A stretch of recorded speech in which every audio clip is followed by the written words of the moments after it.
The draft is less than 2 weeks away, and you guys know me.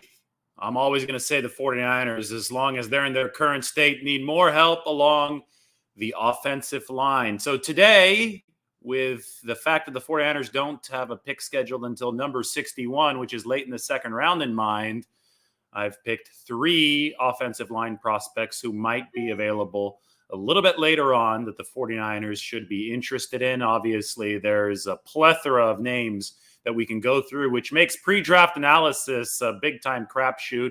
I don't really like this time of the year for that reason. I like the time right after the draft because we can analyze who exactly the 49ers picked. But you guys wanted some prospects, and I'm going to give you some prospects. Here are the 3. They're up on the screen right next to me. The first, left tackle, Tyler Smith out of Tulsa. He's the big guy, number 56, right there in the middle. Unheralded prospect out of Texas coming out of high school, but Tyler Smith has a massive, massive frame. He's nearly 350 pounds coming out of high school. Obviously, not all of that was good weight, but he's shown some discipline to get down to around 325, 330.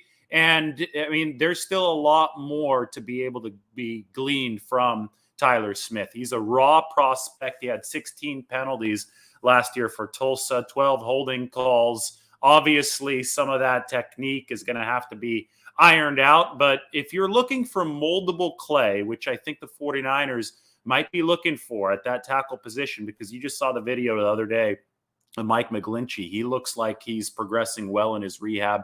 He looks like he's going to be ready to go for the 49ers at right tackle in 2022. Obviously, you have Trent Williams under a long-term contract at left tackle. So I think at the tackle spot, you want somebody as the 49ers who's going to be able to contribute down the road. And, you know, we talk about moldable clay a lot in the context of Trey Lance. Well, Tyler Smith, he's going to be moldable clay, I think, at that tackle position. And you don't need a ready-made starter if you're going to be trying to address that moving forward. And hey, 3rd round draft grade from Dane Brugler, who wrote The Beast for The Athletic, the big draft piece that you should definitely check out. It's a downloadable PDF that's well worth the price of a subscription.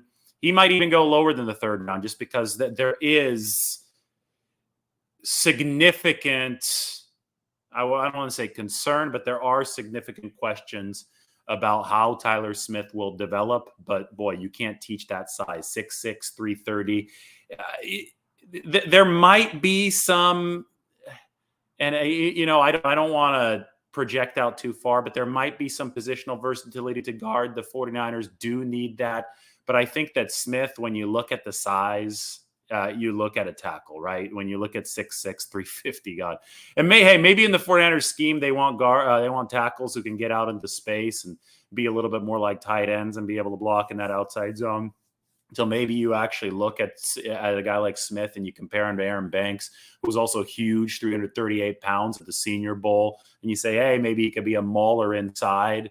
I get it. But God, I like that length. I like that 6'6" length for tackle prospect, something that you could project out into the future. Second guy, now we're going into more of the household names. And as you'll notice, Cole Strange out of Chattanooga.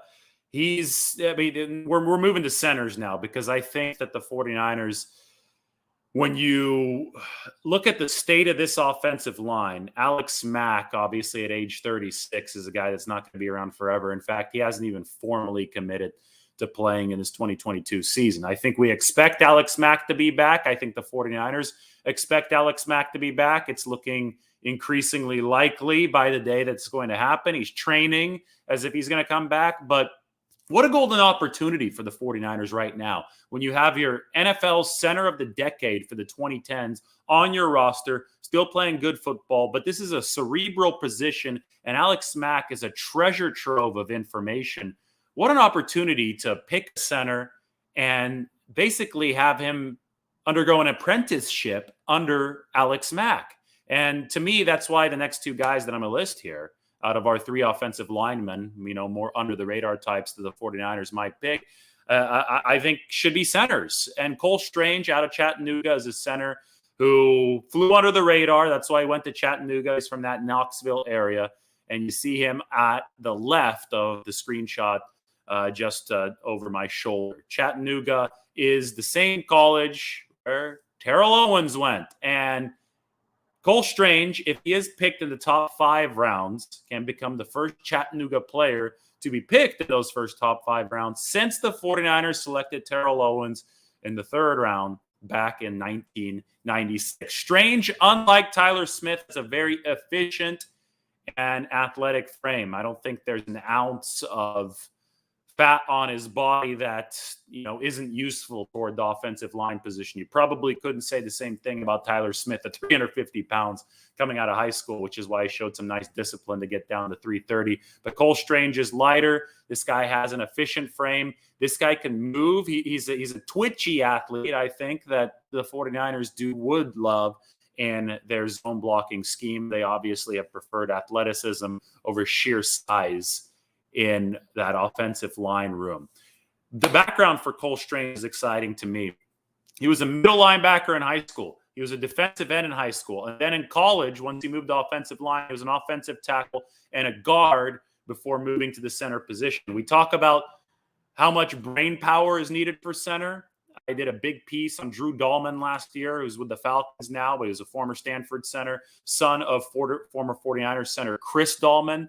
And Chris Dahlman spoke to me for the piece, and it was just so insightful and eye-opening to hear from a former center, especially an offensive line coach now, and Chris Dahlman. He was the offensive line coach under Harbaugh for Stanford there for a while, but he's worked at all the levels, college, NFL, high school. He's currently the coach down there now in Salinas. But Chris Dahlman talked about the intricacies of the center position, and they would just blow your mind. The guy has to be a quarterback on the field, but for the offensive lineman, but he's also communicating with the whole offense, and he has to do so out of a stance when he's huddled down in a crouch, preparing to snap the football. So the center has to be able to see safety rotations, has to be able to see where the linebackers are aligned, obviously has to be able to diagnose how the defensive line is going to match up with the O-line on any given play. Then he's got to communicate to the rest of the O-line, and he's also obviously dealing with the quarterback. So there's a ton on the plate cerebrally for any center. And the fact that Cole Strange has played middle linebacker, has played defensive end, and has played the other O-line positions, he showed at the Senior Bowl that he's got that center versatility. Well, to me, I think that's, a perfect way really to illustrate that he can cerebrally handle the challenge that it takes to intellectually tackle the center position in the NFL. So I love the background for Cole Strange. And I also like that he is a player who I think physically fits the mold for the 49ers center position as far as his athleticism goes. All right, Cam Jurgens out of Nebraska. Everybody talks about Tyler Linderbaum, the center out of Iowa, who's going to be a first-round draft pick. The 49ers obviously don't have a first-round pick in his 2022 draft. So maybe with Cam Jurgens, who's a second-round kind of graded guy out of Nebraska, the 49ers will find their sweet spot. Jurgens is a former high school tight end. He was 245 pounds in high school, came to Nebraska, bulked up to a little bit over 300, has been a center for them, has started 31 games for them. And, just like I was talking about with Cole Strange, 49ers probably like the fact that he was a former tight end. Daniel Brunskill, former tight end. The 49ers offensive line, just like a lot of their offensive skill positions, loves positional adaptability, right? The ability to move between all those O-line spots. But they also just, in general, love the ability of their offensive linemen to get after it and move, to be able to be more athletic than defensive linemen. And, the proliferation of athletic DNs and even D tackles in the NFL over the past 10 years has outpaced the athleticism of offensive linemen. And Shanahan is trying to change that, right, by getting these athletic offensive linemen that can block for the outside zone. The trick sometimes can be in pass protection where you get athleticism on the offensive line, but if it can't anchor in pass protection, you're in trouble. The 49ers have run into that issue. But with Cam Jurgens, I believe that the 49ers might be able to get a twitchy athlete who might be able to bring some of the good stuff that Linderbaum will bring a team in the first round, and who also might be able to develop the ability to anchor and pass protection. But the fact that he would play center and maybe be able to be a guard in the interim would mean that he wouldn't have to anchor as much in pass protection as your typical left guard or your typical right guard. So those are the three athletes. They're up on the screen right there. Three offensive linemen: Tyler Smith, Cole Strange, and Cam Jurgens. I think all three of those guys will be available past the first round. Maybe they'll be available when the 49ers pick, but we shouldn't get buried into names or details. The truth is that the 49ers have three goals for their offensive line to make sure that they're a better football team in a couple of weeks than they are right now. And that's to find an apprentice for Alex Mack, who obviously isn't getting any younger. Insulate guard and work on a future plan at tackle. Now, you can kill multiple birds with one stone. For example, if you draft a guy like Cole Strange, who's shown tremendous positional versatility throughout his football career, well, maybe you have an apprentice for Alex Mack, and you've also insulated the guard position. If you draft a guy like Tyler Smith, who's such a raw athlete at the tackle position, well, maybe you work on that future plan for tackle, but maybe you also insulate the guard position if you start working on him there with Chris First or the 49ers' experienced offensive line coach. So there's multiple ways to skin the cat. We'll see which one the 49ers use, but those are three prospects. I hope you've enjoyed the video. Subscribe to the channel now. We'll talk to you all soon. I'll have a Q&A coming up shortly, and there'll be a lot more content this weekend. Maybe that Q&A will even come this weekend. We'll figure it out. But anyway, subscribe to the channel. Talk to you all soon.